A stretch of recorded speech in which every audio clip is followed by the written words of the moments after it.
हमारा जो GST compensation है जो है, क्योंकि हम प्रोड्यूसर स्टेट है, हम कंज्यूमर स्टेट नहीं है। जीएसटी लगता है जैसे कि जो शिमला में कोई चीज़ खरीदेगा तो उसमें जीएसटी लगेगा। अब हम बद्दी को फार्मा हब तो कहते हैं, लेकिन उससे जीएसटी हमको कम आता है। इन सब स्थितियों से मैं आने वाले समय में केंद्रीय नेताओं से मुलाकात करके इस बात को उठाऊंगा भी। CM Sukhvinder Singh Sukhu Congress working committee की बैठक में हिस्सा लेने के लिए आज बेंगलुरु रवाना हो गए।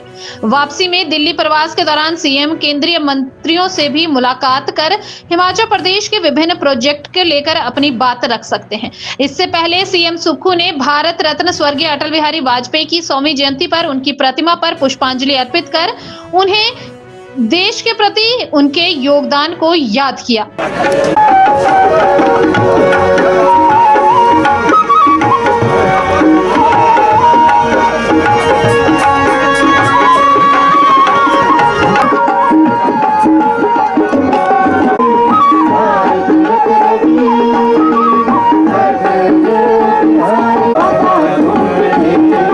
वाजपेयी जी जो देश के प्रधानमंत्री थे, उनकी आज 100वीं जयंती मनाई जा रही है।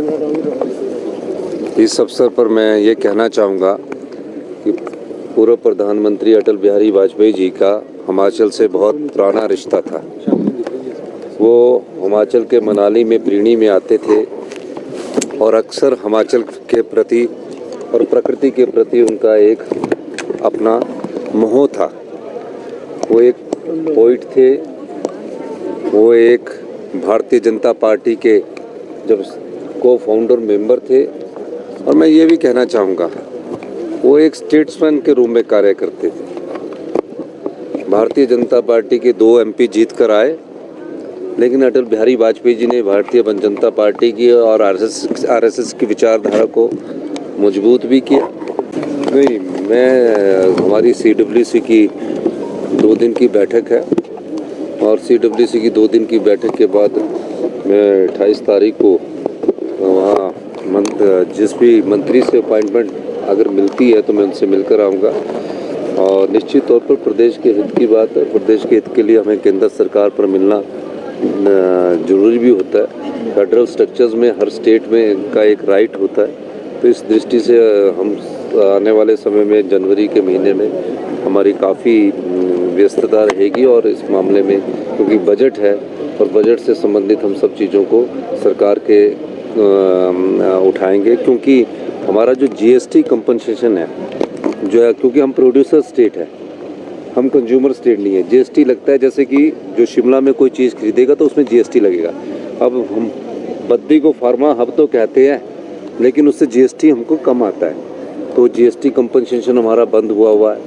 17 से 22 तक जीएसटी कंपनसेशन था, जो हर साल 2.5-3 हज़ार करोड़ रुपया आता था, वो ख़त्म हुआ है। दूसरा आरडीजी कम हुई है, और सारे रिसोर्स कम किए। हमारी ओपीएस देने के कारण हमारी लोन की लिमिट को भी कम कर दिया गया है। तो इन सब स्थितियों से मैं आने वाले समय में केंद्रीय नेताओं से मुलाकात करके इस बात को उठाऊंगा भी, और ये मैं सोचूंगा कि हमें कैसे प्रदेश की जो हमने दिशा तय की है। मुझे खुशी है कि हमारे प्रदेश की दिशा तय करने में हमारे सभी विधायक, मंत्रिमंडल और जो हमने बजट में कहा हो उस दिशा में हम आगे बढ़ रहे हैं, और जो गति पकड़नी थी वो बहुत तेज़ी से गति पकड़ी है, और हमारे खजाने में पैसा आना शुरू हुआ है। ये बहुत अच्छी बात है।